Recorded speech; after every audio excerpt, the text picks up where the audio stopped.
যুঁজৰ বথা পা নুতুতে যেন বুকুৰে সাঁথৰ হলেও হয়তো আছে কৰবা নেদেখা নদীৰ ঘাট নেদেখা নদীৰ ঘাট নেদেখা নদীৰ ঘাট সঁচা কথা আয়ুষ মৰিব নোৱাৰে কোনে মাৰিব তাক তাৰ ইমান সাহস আছে আয়ুষ আয়ুষ আজিৰ পৰা মই তোমাৰ মা পাপা চব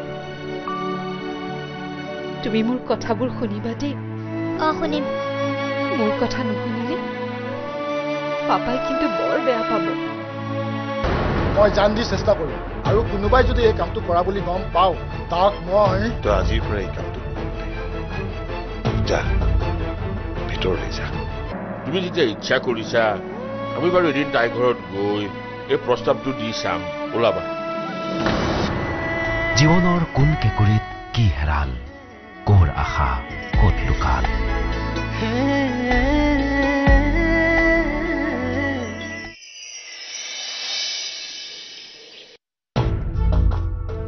মোৰ মতে চামনক ইয়ালৈ ঘূৰাই অনাৰ কথা ভাবিব নালাগে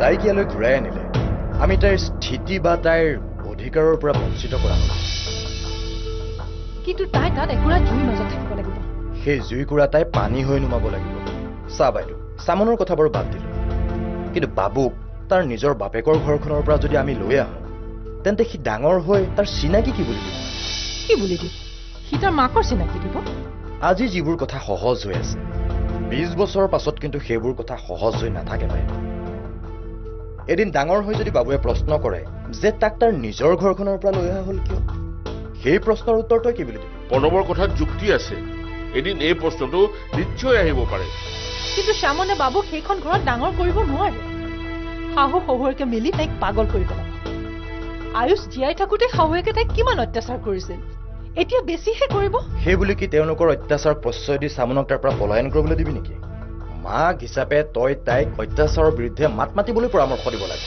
আৰু তই পলায়নৰ ৰাস্তা দেখুৱাব খুজিছ এয়া পলায়নৰ পথ নহয় প্ৰণৱ মই তাইক শান্তিৰ পথ দেখুৱাব খুজিছো হেৰা প্ৰণৱৰ কথাখিনি ভাবি চোৱাৰ থল আছে বুজিছা আজি আমি যিটো শান্তিৰ পথ বুলি ভাবিছো বাবু ডাঙৰ হোৱাৰ পিছত সিয়ে অশান্তিৰ কাৰণ হৈ পৰিব পাৰে এতিয়া কিন্তু তাৰ জবাবদিহি হ'ব লাগিব আমিয়েই তাৰমানে আগলে আমাৰ কিবা অপকাৰ হ'ব বুলি আমাৰ ছোৱালীজনী আৰু নাতিটোক জুইৰ মাজত জীয়াই থাকিবলৈ এৰি দিব কথাবোৰ চিন্তা কৰি চা বাইদেউ সিহঁতক তাৰ পৰা লৈ অহা মানে বাবুক তাৰ অধিকাৰৰ পৰা বঞ্চিত কৰা হ'ব কিহৰ অধিকাৰ প্ৰণৱ CMCৰ ভৱিষ্যত প্ৰজন্ম হ'ল বাবু গতিকে তেওঁৰ সকলো ব্যৱসায় আৰু সম্পত্তিৰ সি একমাত্ৰ উত্তৰাধিকাৰী তাক সেইখন ঘৰৰ পৰা আঁতৰাই আনিলে সেই সকলোবোৰ তাৰ পৰা গুচি যাব এনেকুৱা ভুল কৰাটো ভাল হ'ব জানো নালাগে একো সম্পত্তি আমাৰ যিখিনি আছে তাক সকলোখিনি দি দিম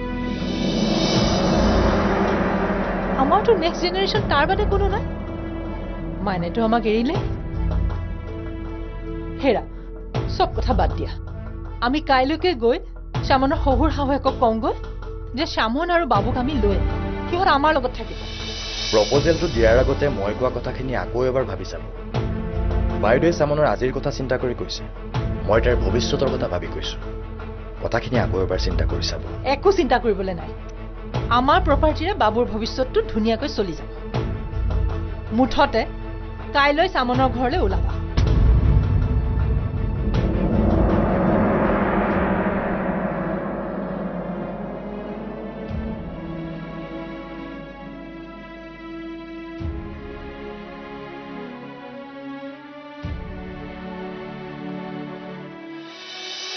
চন্দ্ৰা তুমি অহা মই গমেই নাপাওঁ তুমি ধূপ দি থকা বাবে মই মাত দিয়া নাই বহাচোন বাবুক দেখিছা নেকি পাপাৰ লগত লনত ফুৰি আছে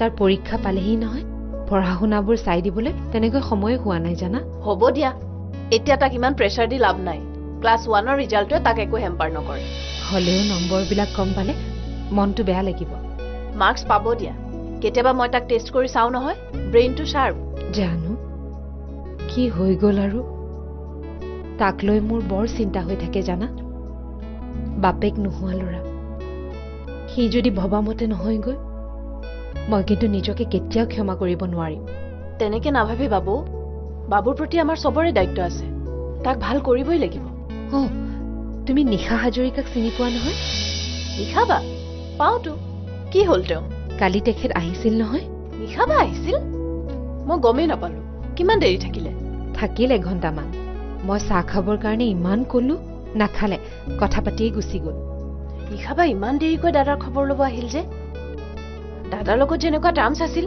তেওঁতো লগে লগে আহিব লাগিছিল খবৰটো পৰহিহে গম পাইছে তেখেত হেনো বহুত দিন বাহিৰতে আছিল তাকেতো দাদাৰ খবৰ পালে তেওঁ নহাকৈ থাকিব নোৱাৰে আয়ুষৰ লগত তেখেতৰ বহুত ভাল সম্পৰ্ক আছিল নহয় তো কেনেকুৱা ভাল ৰিলেশ্যন দাদাৰ বিয়াৰ পাছত কিন্তু তেওঁ আঁতৰি থকা হ'ল অৱশ্যে তেওঁৰো বহুত প্ৰব্লেম গ'ল হাজবেণ্ডে বৰ বেয়াকৈ ঠকিলে পাছত কোৰ্ট কেছ কৰিহে ছেপাৰেশ্যন হৈছে মানুহগৰাকী কথা বতৰা কিন্তু ভাল লাগিল ভাল ভাল নিশাবা বৰ ভাল মানুহ কিন্তু তেওঁৰ হাজবেণ্ডটোহে নুবুজিলে বৌ মই জাৰ্নেলিজম পঢ়িবলৈ বাহিৰলৈ যোৱাৰ সিদ্ধান্ত লৈছো মই অতি সোনকালে ঘৰৰ পৰা গুচি যাম তোমাক আৰু বাবুক এৰি থৈ যাবলৈ একদম ইচ্ছা যোৱা নাই কিন্তু প্ৰচেছটো আগবঢ়ালৈ যেতিয়া তুমি যিটো কৰিম বুলি ভাবিছা সেইটো কৰাই ভাল হ'ব চন্দ্ৰা মোৰ বা বাবুৰ কাৰণে তোমাৰ জীৱনটো ৰখাই নথবা মই গুচি গ'লে চাগে তোমাৰো বেয়া লাগিব ন বৌ বেয়া লগাতকৈ মোৰ ভয়হে লাগিব কিহৰ ভয় বৌ তুমি গুচি গ'লে মই তোমাক আঁতৰাই পঠাইছো বুলি মাহঁতে ভাবি নলয়তো মইতো জাকজমক শাৰী পিন্ধা নাই মুখে মুখে তৰ্ক নকৰিবা এইখন শাৰী পিন্ধি তুমি মানুহৰ আগত আমাৰ ঘৰখনক হাঁহিয়াতৰ পাত্ৰ কৰিব খুজিছা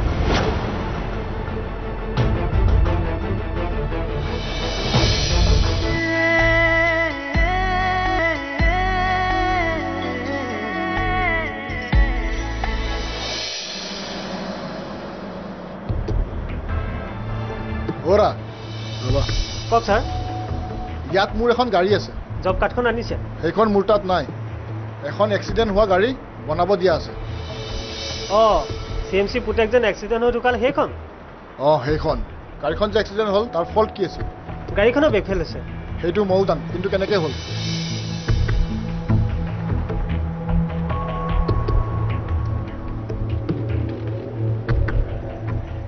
বুজিলে আচ্ছা ঠিক আছে আপুনি বাৰু CID মানুহ নেকি নহয় মই CMCৰ মানুহ গাড়ীখনৰ ব্ৰেক ফেইল কেনেকৈ হ'ল মোক সঠিক উত্তৰ লাগে বাবু ৰ'বাচোন ৰ'বা বেগটো লোৱা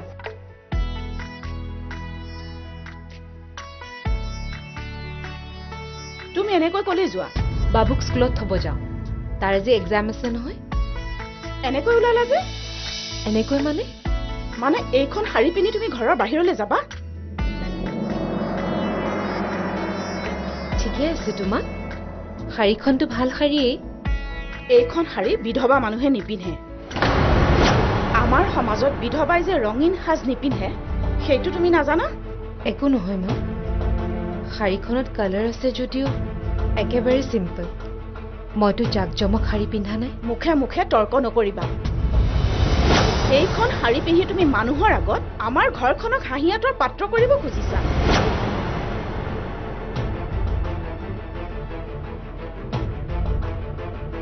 কি হ'ল এনেকৈ ৰৈ থাকিলা যে যোৱা বগা কাপোৰ এযোৰ পিন্ধি আহাগৈ মা তুমি ক'ত যোৱা মোৰ পৰীক্ষালৈ দেৰি হ'ব নহয় আহি আছো ৰ'বা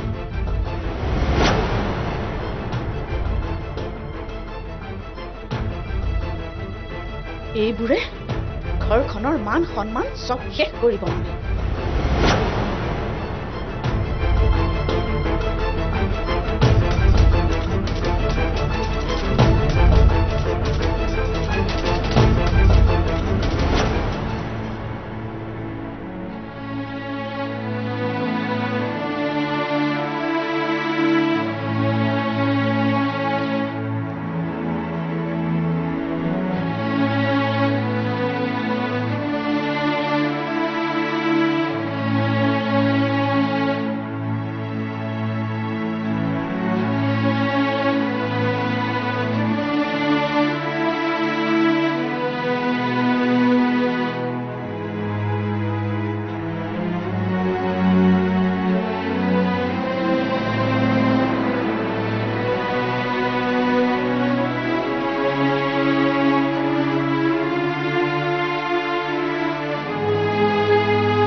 তুমি মোৰ সকলো শেষ কৰি থৈ গলা আয়ুষ।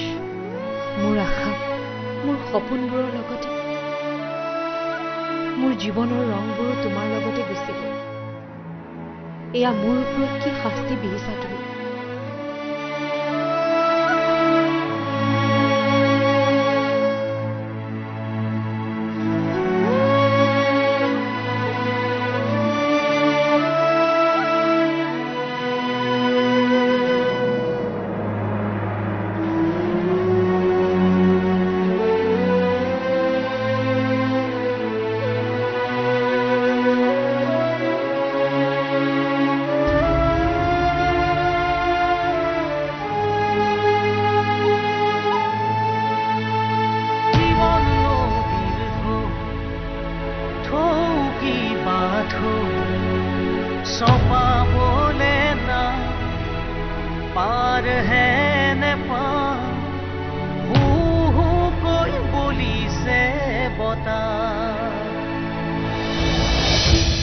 নাপায় মা, স্বামীৰ মৃত্যুৰ পাছত এগৰাকী নাৰীক তেনেদৰে শাস্তি দিব নাপায়।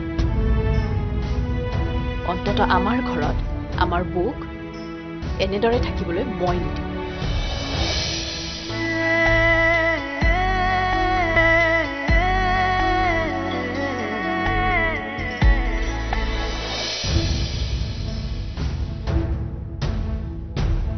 কি হ'ল মা, বৌ বাবুক থবলৈ ওলোৱা নাই?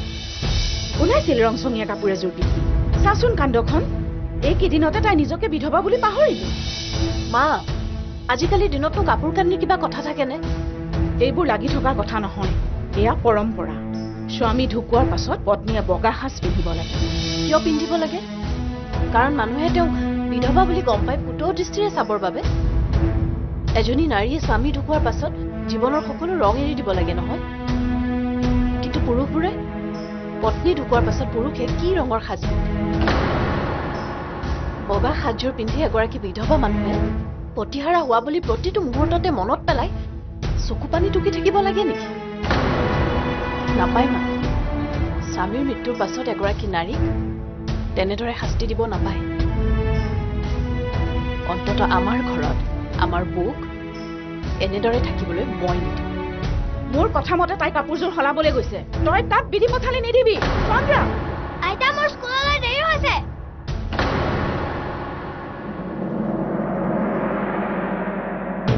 বৌ, তুমি এই বগা কাপোৰযোৰ পিন্ধিব নোৱাৰা, খোলা। মই গম পাইছো মায়ে তোমাক ৰঙীন কাপোৰযোৰ সলাই বগা কাপোৰযোৰ পিন্ধিবলৈ বাধ্য কৰাইছে, কিন্তু আমাৰ ঘৰত এনে যুক্তিহীন কাম হবলৈ মই নিদিওঁ। প্লিজ চন্দ্ৰা, যুক্তি অযুক্তিৰ দ্বন্দ্বত বাবুৰ স্কুল ক্ষতি নকৰাবা। মই যাওঁ।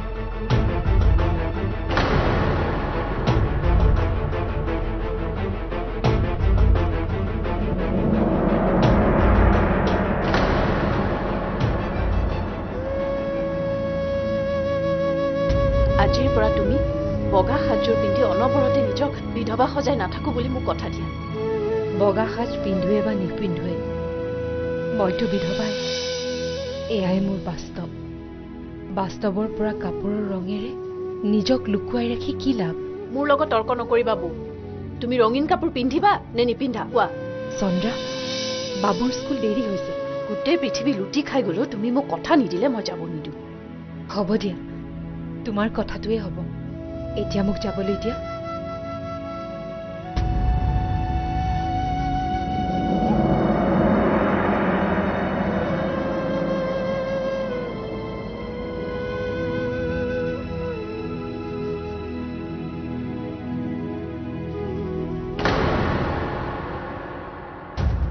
আৰু দিয়া, পিন্ধা কাপোৰযোৰক লৈ ইমাননো কিয় লাগি আছা তুমি?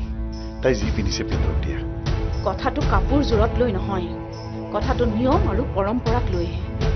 এতিয়া যদি তাই ৰঙীন কাপোৰ পিন্ধি ঘূৰা ফুৰা কৰে তেন্তে মানুহে কি ক'ব? একো নকয়, মানুহে আজিকালি এইবোৰ কথা এডজাষ্ট কৰিব। শ্যামনক তুমি বাধ্য নকৰিবা। এই চন্দ্ৰাজনী যে মাক বাপেকৰ চব কথাতে তাই বিৰোধিতা কৰিয়ে শান্তি পায়। তাই আধুনিক যুগৰ ছোৱালী।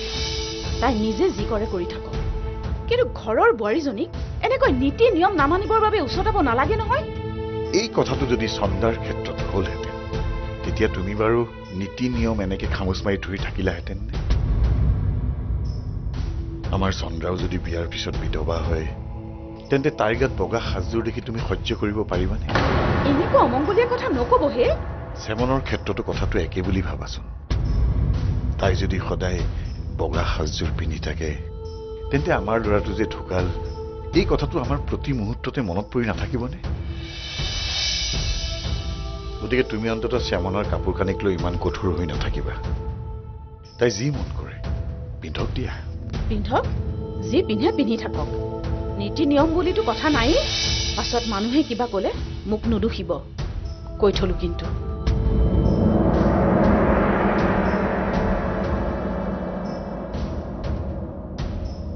মানুহৰ কথালে কাণ দি কাম কৰা মানুহ মই নহয়।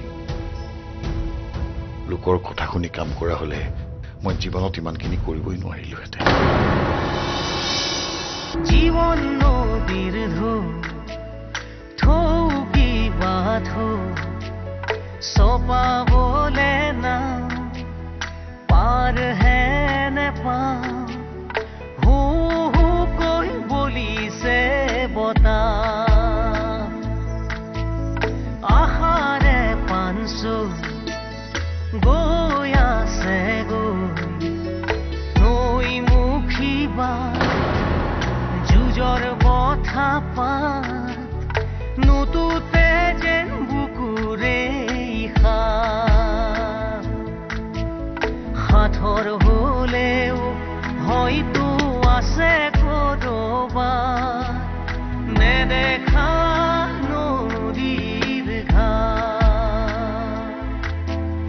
নেদেখা নদীর ঘাট